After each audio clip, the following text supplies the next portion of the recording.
Storytime of how I figured out that my sister was trying to kill me. So me and my sister were like best friends when we were little, but she was a very, very jealous person. So years and years go on, but her jealousy seems to start to grow. So I never really thought about it until I found out that she really wanted me dead. But throughout the years, she would do little things to get me hurt. For example, she pushed me off the top of our treehouse and I ended up breaking my arm. But every time I got hurt, my family would baby me and she would get even more mad. So at this time, we're about 16 years old, and I had to go in her room to get her laundry. And under her laundry, I found her diary, or journal, or whatever you call it. I was flipping through the pages, I found out some interesting and crazy things. Then one was named The Perfect Murder. What an original name. She had this big, huge dresser in her room. She went into a lot of detail about how she was going to kill me. But it stated that she was going to push the dresser on top of me and jump on it until I, then scream for help. I'm running out of time, like for part 2. Part 2 of I found out that my sister was trying to kill me. Continuing with the story, after I read what I read in her diary, I decided it was best to keep it to myself. So about a month and a half later, I start to think to myself and I'm like, okay, maybe she's not actually gonna do it. Y'all, I don't know why, but I was literally not scared that my sister was like about to kill me. So about 2.5 months after I read what I read in her diary, she calls me into her room and in this fakest voice ever goes, "Sissy, why are you being so distant from me?" I just looked at her like she was crazy. Then she goes, "I know you read my diary." At that exact moment, she looked psycho. I don't know what I was thinking, but right after she said that, my reflex was to knock her out. So I knocked her out, then I stomped on her head. I called my mom into the room and read her the diary, or whatever the heck my sister put in there. Mind you, while I'm reading my mom this diary, she's still knocked out on the floor. My mom then continues to say she's gonna put her in a mental hospital. So to this day, my sister's in a mental hospital, and if you're listening to this and you ever get out, please don't kill me. I'm actually living an amazing life right now.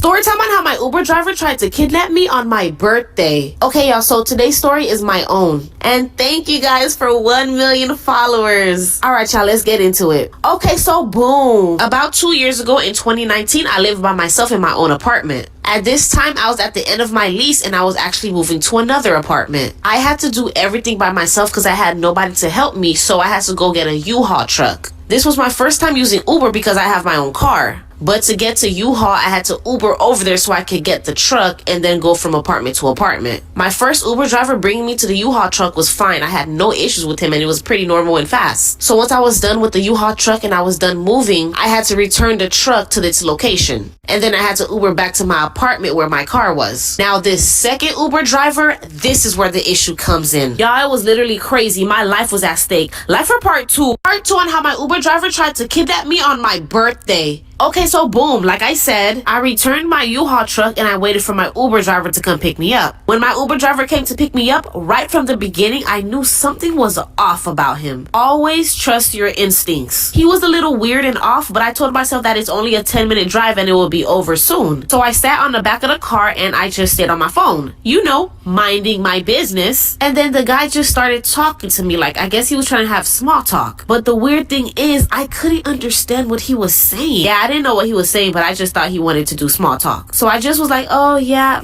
yeah, oh, ooh, ah. But then all of a sudden he went off the path of my route. I was like, excuse me, you took the wrong turn. Then he turned back and looked at me and said, I think we're going exactly where we need to be. It gets worse. Like for part 3. Part 3 on how my Uber driver tried to kidnap me on my birthday. Okay, so boom, like I said, he went off the path of my route. And I said, excuse me, you made the wrong turn. Then he turned around and looked at me and said, I think we're going exactly where we need to be. I still didn't get it and I looked confused and I was just like, just drop me off at this gas station here. And child, he locked the door. At that moment, my heart sank and I knew exactly what was going on. I was being kidnapped on my birthday. He locked all the doors and put child lock so I wouldn't be able to unlock and leave either. I was under pressure, but I knew I had to think fast and get out of this situation. Y'all, he was driving fast, but thank God he wasn't on a highway, so there was red lights. And I live in Miami, so traffic hour is real. I knew that once he stopped at a red light, that would be my only chance to get out this car. So here we go. We stopped at the red light and I took his head and bashed it into his steering wheel. He didn't see it coming, so I did it pretty easy. Running out of time, like for part 4. Part 4 on how my Uber driver tried to kidnap me on my birthday. Okay, so boom, like I said, he stopped at a red light and I took his head and started bashing it into the wheel. He didn't see it coming, so that's why I was able to overpower him at that moment. As I was bashing his head, I knew that his door was the only way I was able to get out because of the child lock. As I bashed his head, I unlocked the door and I literally sling my whole body to the front of the car and I was literally on top of him. Unlocked the door, opened it, and I just jumped out. He held onto one of my legs, so I ended up falling on the floor on the street. But at this point, everyone was looking and someone was coming to my rescue, so he just closed his door and locked it. And as soon as the light turned green, he bolted. I was bruised all over, like my arm, but mostly my knees. I went inside the gas station and I waited for my friend to come pick me up. Y'all, all this on my birthday ruined my whole day. But I say that to say this: be careful. Thank you guys for 1 mil. My mom tried to drown this little girl. Story time. When I was about 4 or 5 years old, my family got a pool, so they signed me up for swimming lessons. And I loved everything about the class except for this one girl who we're gonna name Pamela. She was the worst. And every time we had a class, when nobody was looking, she would hold my head underwater for an extremely long time. Now, normally, my dad would take me to my swimming lessons, but this time, my mom ended up taking me. And my mom does not play when it comes to her kids. So during class, Pamela thought nobody was looking, so she started holding me underwater again. However, my mom saw. My mom ends up running over, grabbing me out of the water, and then she grabs Pamela by the head, dunks her under the water, and holds her there for a really long time. Thank God the instructor was there because this story time is about why I refused to ever live in a college dorm room. So my sophomore year, I was able to get a room with my best friend Tiana. I was happy because we always talked about getting a room together, but sooner or later, I realized it was a big mistake. There was one time I let her borrow my Ugg boots because it was cold outside, but she started wearing them every day. When she finally returned them, they were wet and dirty. I was irritated, and she said that she would give me the money to get new ones, but she never did.